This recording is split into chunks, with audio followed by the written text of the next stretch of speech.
Hello students, আজকে আমাদের একটা নতুন চ্যাপ্টার নিয়ে শুরু করছি, যেটা বিএসসি এগ্রিকালচার অনার্স ফার্স্ট সেমিস্টারের একটা কোর্স বায়োটেক বায়োকেমিস্ট্রি। তার ডিফারেন্ট মডিউলের একটা পার্ট আজকে আমরা পড়ব। বেসিক্যালি এটা লেকচারগুলো পরপর সাজানো আছে এবং ডেসক্রিপশন বক্সে যতটা সিলেবাস রয়েছে সেটা আমরা ওখান থেকে দেখে বুঝতে পারবো যে কত নম্বর লেকচার্স এখানে বলা হচ্ছে। তো লেকচার নাম্বার অনুযায়ী আমরা লেকচার নাম্বার 16 কভার করছি, যার আগে আমরা অলরেডি কার্বোহাইড্রেটস এর ব্যাপারে একটা লেকচারে কভার করতে পেরেছি। তো এই লেকচার 16 আন্ডারে যে মেন সেকশন আমি ভাগ করেছি সেটা হচ্ছে glycolysis, that is basically glucose metabolism process. Glucose metabolism process যদি আমরা দেখি তাহলে glucose metabolism is already abundant in prokaryotic system as well as eukaryotic systems as well as plants. So this is the common factors, common metabolic process. ঠিক আছে, তাহলে এই glucose metabolism কেন দরকার, গ্লাইকোলাইসিস কেন হচ্ছে, প্রাণী, উদ্ভিদ, ব্যাকটেরিয়া, ফাঞ্জাই, যে কোনো ক্ষেত্রে আমরা এই প্রসিডিওরটা কেন দেখছি, বেসিক্যালি এর কারণটা হচ্ছে সবাই চায় যে এনার্জি রিজেনারেট করতে এবং সেই এনার্জিটিকে ইউটিলাইজ করে তারা যাতে ডেলি লাইফের কাজগুলো করতে পারে। In case of human us, we are doing each and every days work, so we need ATPs, plant need ATPs, they need to do other metabolic process. So all the things are related to ATP generation. How you can generate the ATPs? Whatever the things we are taking, the foods, that foods will finally convert it to simple molecules of carbohydrate that's called glucose, and that glucose will be break down to make the ATPs, to regenerate the, synthesize the ATPs. Understood? তো very basics আমি যে পার্টগুলো আজ cover করব সেটা হচ্ছে cellular respiration process, basic overview, glycolysis process, the pathways, as well as tricks to remember the pathways, as well as we can have an idea about the enzymes involved এবং কীভাবে আমরা মনে রাখতে পারি এনজাইমসের নামগুলো। এনার্জি রিজেনারেশন, কতগুলো energy generate হচ্ছে in the form of ATPs, NADPs, what ever. ঠিক আছে, তো এই প্রসেসটা আমরা আজকে দেখব। তো ফার্স্ট অফ অল আমি একটা কথা বলি। ফার্স্ট, সেলুলার রেসপিরেশন প্রসেস কটা টাইপের হতে পারে আমরা দেখি। তাহলে সেলুলার রেসপিরেশন আমরা যদি দেখি, সেলুলার রেসপিরেশন আমি লিখলাম। সেলুলার রেসপিরেশন সাধারণত ইউক্যারিওটিক সিস্টেমসে খুব সিম্পল 3টে স্টেপসে হয়। ফার্স্টে যার ভিতরে glycolysis is common, and there after the changes has been happened in case of prokaryotic systems. So আমরা যদি দেখি যে এর কোথায় কোথায় হচ্ছে, মেন দিস ইজ সাইটোসল বা সাইটোপ্লাজমস আমরা বলি, cytosol, cytoplasm. Number 2, this is under mitochondria.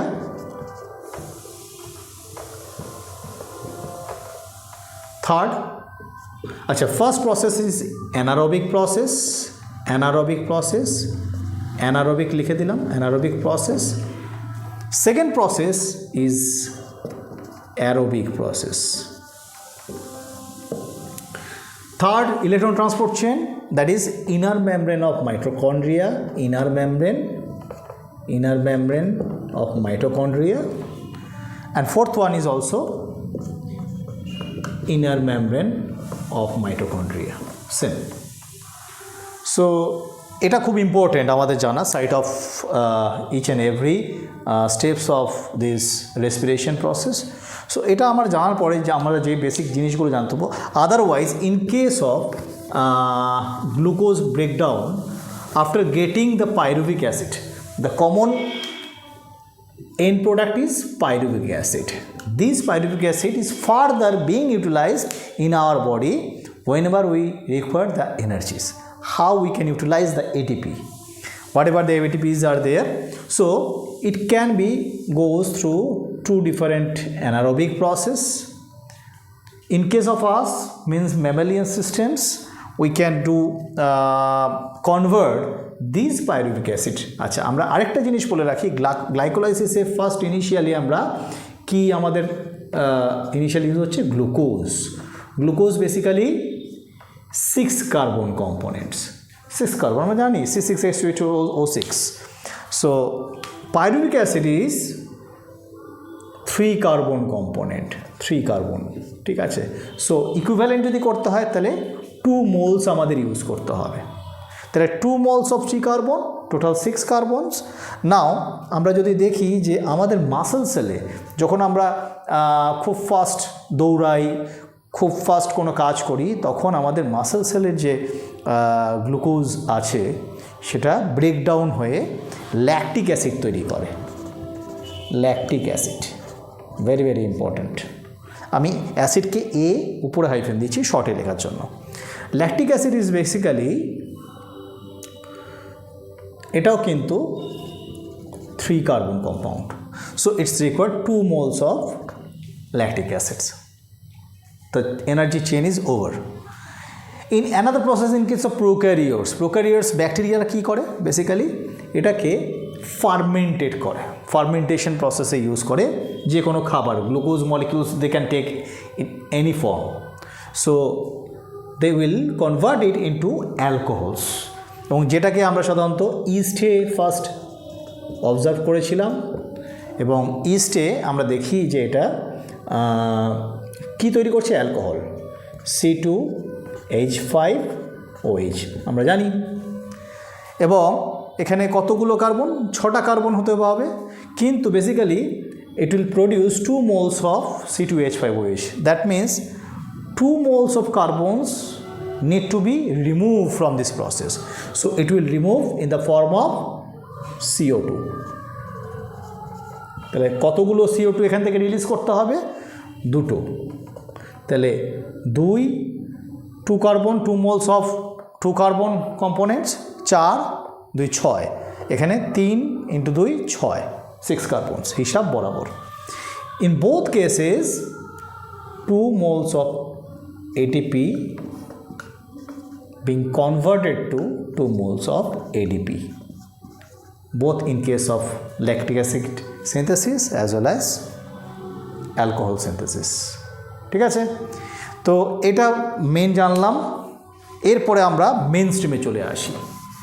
Glycolysis very very interesting chapter এবং very very sensitive. Each and every steps we have to be remember very consciously. So গ্লাইকোলাইসিসে যদি আমরা দেখি তাহলে first আমরা যেটাকে করব, সো গ্লাইকোলাইসিস এখানে শুরু করছি, ঠিক আছে। তো ফার্স্ট আমি গ্লুকোজ থেকে শুরু করছি। 1 mole of glucose, this is main section. কী কী তৈরি হচ্ছে এটা আমাদের কিন্তু মুখস্থ করতে হবে বা মনে রাখতে হবে কি কি আছে। আমি হয়ে গেল, তাহলে টোটাল স্টেপস যদি আমি কাউন্ট করি তাহলে কি দেখতে পাচ্ছি, 1 2 3 4, এবং 4 নম্বরে 2টো আমরা প্রোডাক্ট পাচ্ছি। এটা যদি ধরি ইনক্লুড করি তাহলে এরা নিজেদের ভিতরে ইন্টারচেঞ্জেবল এবং ইন্টার কনভার্সন হয়, এবং আমরা আবার আরেকটা পাথওয়ে ডিরাইভ করে। 5, এটাকে যদি আমরা কাউন্ট করি 5 6 7 8 9, ঠিক আছে তো, হ্যাঁ 4 5 6 7 8 9 অ্যান্ড 10, 10 ডিফারেন্ট পাথওয়েস।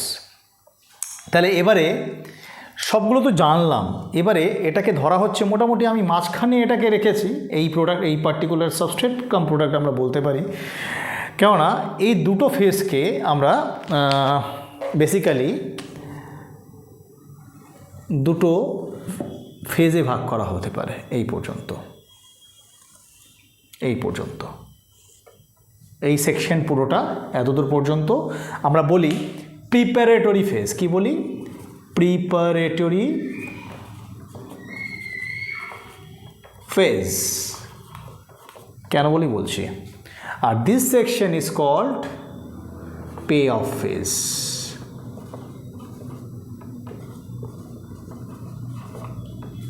ঠিক আছে, এবারে কেন বলছি, এই স্টেপসটা বেসিক্যালি ইনভলভ হচ্ছে এখানে প্রিপারেশন হচ্ছে, preparation of what, that is ATP preparation. বোঝা গেল? Preparation of what, preparation of producing the ATPs. ATP জেনারেশনের জন্য প্রথমে ইন্ধন আমরা ইউটিলাইজ করেছি, প্রথমে কিছু আমি কাঁচামাল বা র মেটেরিয়ালস দিচ্ছি, যেখানে কিন্তু এটিপি ব্রেকডাউন হচ্ছে, এক্সিস্টিং যে এটিপি সেলে রয়েছে সেটা ব্রেকডাউন হবে এই প্রসেস পর্যন্ত। তারপরে পে অফ ফেজে আমরা এটিপি রিজেনারেট করতে পারবো এবং তার অ্যামাউন্টটা এর থেকে বেশি, এবং সেটা ক্যালকুলেশন আমরা করব কীভাবে হবে না হবে। এবং যে জিনিসটা আমরা কয়েকটা স্ট্রিপস আমি তোমাদেরকে বলি যেটা আমাদেরকে মনে রাখা উচিত, সেটা হচ্ছে এই স্টেপে আমি যদি দেখি কোনো এনজাইম ইউজ হচ্ছে যেখানে আমার এটিপি জেনারেট হচ্ছে অথবা ব্রেকডাউন হচ্ছে, that means that may be one type of phosphorylation reaction or dephosphorylation reaction। তাহলে এরকম যদি কোনো স্টেপস দেখি, তাহলে সেক্ষেত্রে যে এনজাইম ইউটিলাইজ হবে সেটাকে আমি কাইনেজ হিসেবে ব্যাখ্যায়িত করব। বোঝা গেল? I will tell them as a kinase. আমি কোথায় কোথায় দেখবো ফসফেট গ্রুপ অ্যাডিশন হচ্ছে বা ফসফেট গ্রুপ বেরিয়ে যাচ্ছে। ঠিক আছে, এটা খুব ইম্পর্টেন্ট। তাহলে এখানে আমি দেখতে পাচ্ছি ফার্স্ট নম্বর 1 2 3 4 করে আমরা দেখব। তার আগে কাউন্ট করে নিই কতগুলো কার্বনস রয়েছে। Carbons, glucose 6 carbon, molecules of 3 carbon components, 2 molecules আমরা বলছি। কেন বলছি? In one step glyceraldehyde will make pyruvate, one step 3 carbon pyruvate. Again, this DHAP is also converted to glyceraldehydes and it will make another steps, another level of pyruvates, 2 times, 1 times and second times. So total 2 molecules of 3 carbon pyruvate তৈরি হবে। তাহলে 2 moles লিখতেই পারি এটাকে, 2 moles, 1 mole থেকে শুরু হয়েছিল, এটা 1 mole ছিল। তাহলে টোটাল হিসাব বরাবর হয়ে গেল আমাদের ক্ষেত্রে। এবারে আমরা এনজাইমগুলো সম্বন্ধে জানবো, কী কী এনজাইম আছে বেসিক্যালি আমরা দেখি। আচ্ছা, আমরা সাবস্ট্রেটের দিকে নয়, সাবস্ট্রেট যেটা প্রোডাক্ট যেটা তৈরি হচ্ছে সেই প্রোডাক্ট থেকে আমরা এনজাইমের নামটাকে মনে রাখার চেষ্টা করব। প্রথমে দেখি গ্লুকোজ 6 ফসফেট, এখানে phosphorylation, addition of phosphate group at 6th position of the carbons. তো যেহেতু ফসফেট গ্রুপ অ্যাডিশন হচ্ছে, তাহলে বাইরে থেকে এটিপি আমার অ্যাজ এ ডোনার থাকবে, তাহলে ADP will converted to ADP plus PI, এটা আমরা জানি, এবং এই ফসফেট গ্রুপটা এখানে অ্যাডিশন হচ্ছে।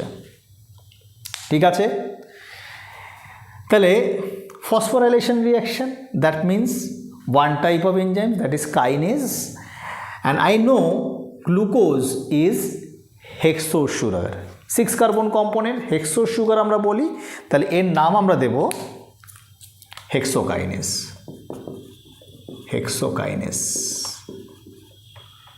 Next steps, glucose 6 phosphate to fructose 6 phosphate. We know that glucose and fructose, they are the isomers to each other, so just converted to their isomeric form. So total molecular weight same, everything is same, আইসোমারিক ফর্মে যদি change হতে হয় যে enzyme থাকবে সেটাকে বলবো isomerase. তাহলে ফসফোফ্রুক্টো isomerase বলতে পারি, যে ফসফেট গ্রুপ আছে, ফ্রুক্টোজ আছে, আমরা প্রোডাক্টটাকে দেখছি, আমি সিম্পল এখানে আইসোমারেজ লিখি, আইসোমারেজও বলা হয় অথবা ফসফোফ্রুক্টো আইসোমারেজও বলা হয়। থার্ড, আবার এখানে দেখছি ফ্রুক্টোজ 1,6 বিসফসফেট, ফ্রুক্টোজ 1,6 বিসফসফেট, এখানে দেখতে পাচ্ছি 6 নম্বরে তো ফসফেট গ্রুপ ছিল, আবার 1 নম্বরে ফসফেট গ্রুপ অ্যাডিশন হবে। অ্যাডিশন অফ ফসফেট গ্রুপ কে দেবে? এটিপি দেবে।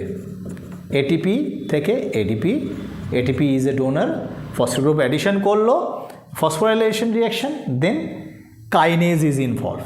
তাহলে কি বলবো? ফসফোফ্রুক্টোকাইনেস, এগুলো এখানে আমি ছোট করে লিখি, হ্যাঁ, ফসফোফ্রুক্টোকাইনেস, বোঝা গেল? Then fructose 1,6-phosphate dihydroxy acetone phosphate, এবং এই যে দুটো কম্পোনেন্টস তৈরি করলো, এটা হচ্ছে simplest form of carbohydrate or monosaccharides we can সে।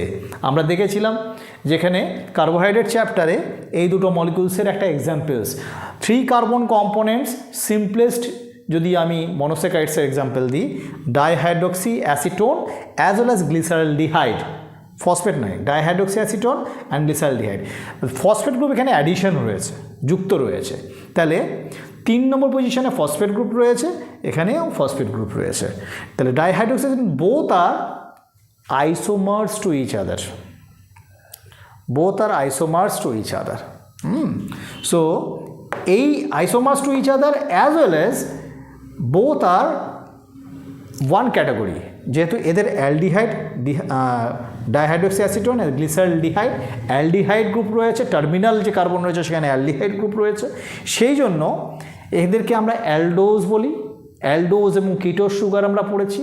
তাহলে অ্যালডোজ সুগার এবং কিটোজ সুগারের ক্যাটাগরিতে যদি পড়ে, তাহলে এদের যে এনজাইম সেটা আমরা বলতে পারি অ্যালডোলেজ, কমন এনজাইম। মাঝখানে চেঞ্জ হচ্ছে, এটা আইসোমারেজ, সিম্পল আইসোমারেজ লিখে দিই,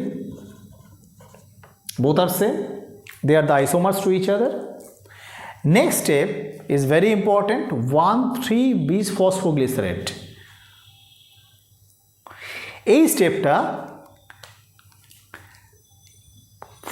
আমি প্রোডাক্ট দেখব না, আমি প্রিকারসার দেখব।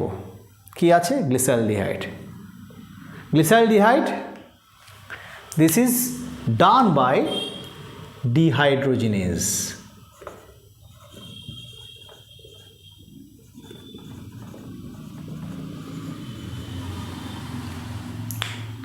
ঠিক আছে, দেন 1,3-bisphosphoglycerate থেকে আমি পাচ্ছি 3-phosphoglycerate।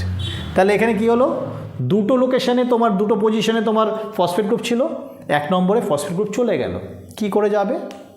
আচ্ছা, এই স্টেপসটাতে বলি আমি, এটা আগের স্টেপটা খুব ইম্পর্টেন্ট, সেটা হচ্ছে আমরা এখানে basically NAD will convert it to NADH plus H plus, এই স্টেপসটাতে হয়।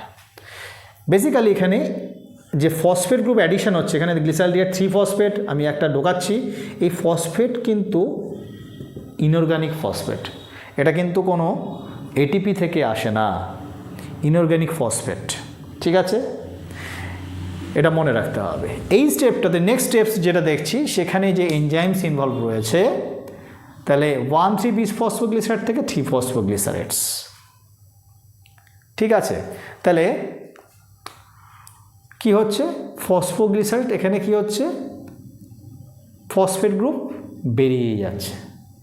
3 নম্বর 1 নম্বরে ছিল, 1 নম্বরটা বেরিয়ে গেল। তাহলে এখানে কি হবে? এটিপি তৈরি হবে। এটিপি তৈরি, আগে এটিপি ব্রেকডাউন হয়েছিল, এখানে তৈরি হচ্ছে এডিপি। এডিপি থেকে এটিপি তৈরি হবে, যেহেতু ফসফেট গ্রুপ বের করে দিচ্ছে, সেটা এটিপিতে অ্যাড হচ্ছে, এডিপিতে অ্যাড হচ্ছে, দিয়ে এটিপি তৈরি করছে। তাহলে আমি বলেছিলাম অ্যাডিশন অ্যান্ড ডিলিশন, কি বলবো? ফসফোগ্লিসারেট কাইনেজ, ফসফো প্রোডাক্ট নেম ফসফোগ্লিসারেট কাইনেজ, আবার কাইনেজ এখানে ইনভলভ রয়েছে। নেক্সট 3-phosphoglycerate থেকে 2-phosphoglycerate, কি হচ্ছে? কোনো চেঞ্জ নেই, শুধুমাত্র পজিশন চেঞ্জ হচ্ছে। 3 নম্বর কার্বনস থেকে 2 নম্বরে কার্বনে ফসফেট গ্রুপ মুভ করছে, নাথিং চেঞ্জ। আমি সেম, এর নাম একই, ফসফোগ্লিসারোমিউটেজ। নেক্সট আমরা কি দেখছি? ফসফোএনল পাইরুভেট, প্রোডাক্ট কি? এনল। এখান থেকে আমি নাম দিয়ে দিচ্ছি এনলেজ।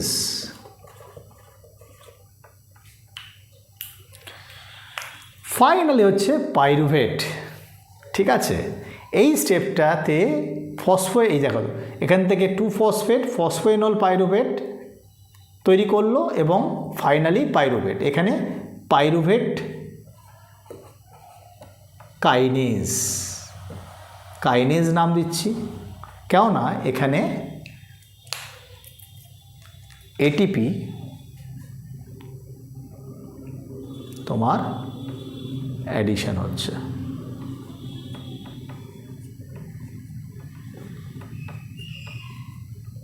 এটিপি অ্যাডিশন হচ্ছে। তাহলে পুরো এনজাইমস আমরা জানতে পারলাম। এবার আমরা দেখি কতগুলো আমরা এনার্জি মলিকিউলস তৈরি হলো, ভাঙলো। ঠিক আছে, আমি এই জায়গাটাতে মুছে দিই, তাহলে আমাদের লিখতে সুবিধা হবে এই বক্সটাতে। তাহলে কোথায় কোথায় আছে? একটা, দুটো এটিপি লস হয়েছে, -2 এটিপি। কতগুলো এটিপি রিজেনারেট হলো? এখানে একটা, এখানে একটা, দুটো এটিপি রিজেনারেট হলো। তাহলে দুটো এটিপি 2 টাইমস, ডবল টাইমস হচ্ছে, তার মানে +4 এটিপি। তাহলে ফাইনালি কতগুলো এটিপি আমি পাচ্ছি? +2 এটিপিস। যদি নেট গেইন অফ এটিপিস বলে তাহলে আমরা 2 এটিপিস বলবো। আর আমাদের যদি বলা হয় যে টোটাল গ্রস এটিপি কতগুলো, আমাকে দেখতে হবে এটিপি ইকুইভ্যালেন্ট কোনো এনার্জি মলিকিউলস আছে কিনা। এনএডিকে 1 এনএডি ইজ ইকুইভ্যালেন্ট টু 3 এটিপিস। তাহলে এনএডি কোথা থেকে শুরু হচ্ছে? এই সেকশন থেকে শুরু হচ্ছে, মানে দুবার করে হয়েছে স্টেপস। তাহলে 3 এটিপিস, 3 × 2 ATPs is equal to 2 NAD। কতগুলো হচ্ছে আমাদের? 6 ATP ইকুইভ্যালেন্ট। আর টোটাল কত হলো? +2 + 6 is equal to +8 ATPs। Gross ATP যদি বলা হয় 8টা, আর নেট এটিপি যদি বলা হয় 2টো। তাহলে এটা ওভারঅল আমাদের রিয়াকশন প্রসেস, যেটা খুব ভালোভাবে আমাদেরকে পড়তে হবে। Enzymes, ATP involvement, phosphorylation reaction কোথায় কোথায় হচ্ছে, অন্য কোনো রিয়াকশন হচ্ছে কিনা, কার্বনস কোনো চেঞ্জ হচ্ছে কিনা, ফসফেট গ্রুপ অ্যাডিশন হচ্ছে কিনা, এগুলো আমাদের জানা দরকার। তো এখানে আমাদের স্টপস হয়ে যাচ্ছে গ্লাইকোলাইসিস, এবং নেক্সট স্টেপস টিসিএ সাইকেলসে এন্টার করছে। তো আজকের মতন এই পর্যন্ত তোমাদেরকে পড়াবো। নেক্সট আমি টিসিএ সাইকেলস বা ক্রেবস সাইকেলস নেক্সট লেকচারে আমি কভার করব।